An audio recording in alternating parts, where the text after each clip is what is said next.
ya walaupun singkat ya, tadi pagi baru datang ya, terus siang sempat pas baru mendarat, terus diajak keliling-keliling, terus sempat lihat Danau Toba dari rumah dinas Bupati, Bapak Bupati, itu lihat pemandangan Danau Toba. Walaupun ini adalah kali kedua saya di sini, tapi tetap merasakan apa ya, kalau melihat Danau Toba itu kan ada sesuatu yang magis gitu ya. Jadi seneng banget gitu bisa kesini lagi, apalagi bisa ketemu sama masyarakat yang sudah mendukung anak saya Vio di The Voice Indonesia. Saya sebenarnya tidak terlalu asing dengan karakter orang Sumatera Utara, karena kan ibu saya itu kan baru Simanjuntak, jadi ibu saya anak dari Simanjuntak, jadi tante-tante saya pun dan tulang gitu kan udah terbiasa. Sekarang dia ngomongnya keras-keras ya gitu. Padahal itu kan biasa, keras bukan berarti marah kan, tapi memang itu karakter itu. Saya pun begitu, waktu ngajarin Vio juga galak. Pemenang The Voice itu biasanya langsung terikat oleh satu kontrak dengan perusahaan rekaman. Ya, dalam hal ini Vio langsung dikontrak oleh Hits Record dari grup dari MNC.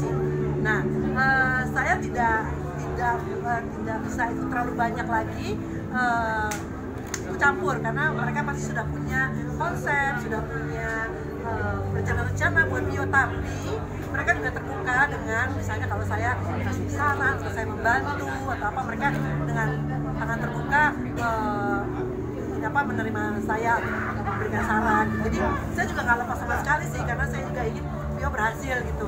Ya namanya juga anak didik ya, jadi pengennya dia tetap berhasil gitu. Tapi memang sekarang dia sudah terikat manajemen SNN, grup MNC juga gitu. Terus saya juga bilang ke GTV, saya juga bilang ke mereka bahwa secepatnya Vio rekaman langsung bikin single supaya tidak terlalu lama, supaya lagi masih hangat kan. Harapan saya Vio bisa menjadi seorang penyanyi yang bisa menorehkan sejarah dengan tinta emas di musik Indonesia. Karena buat saya Vio itu suaranya sangat-sangat berkarakter.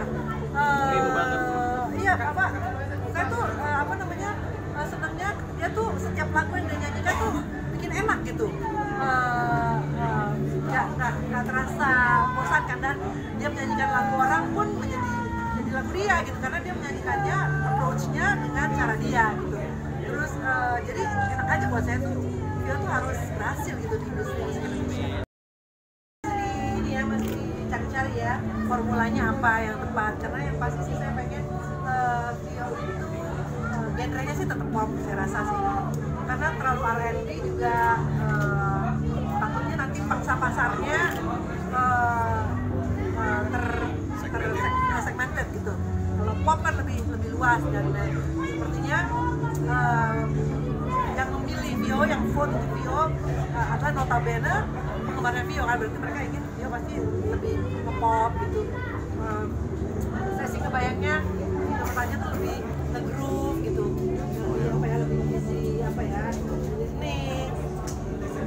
Oke, terima kasih Mami. Terima kasih.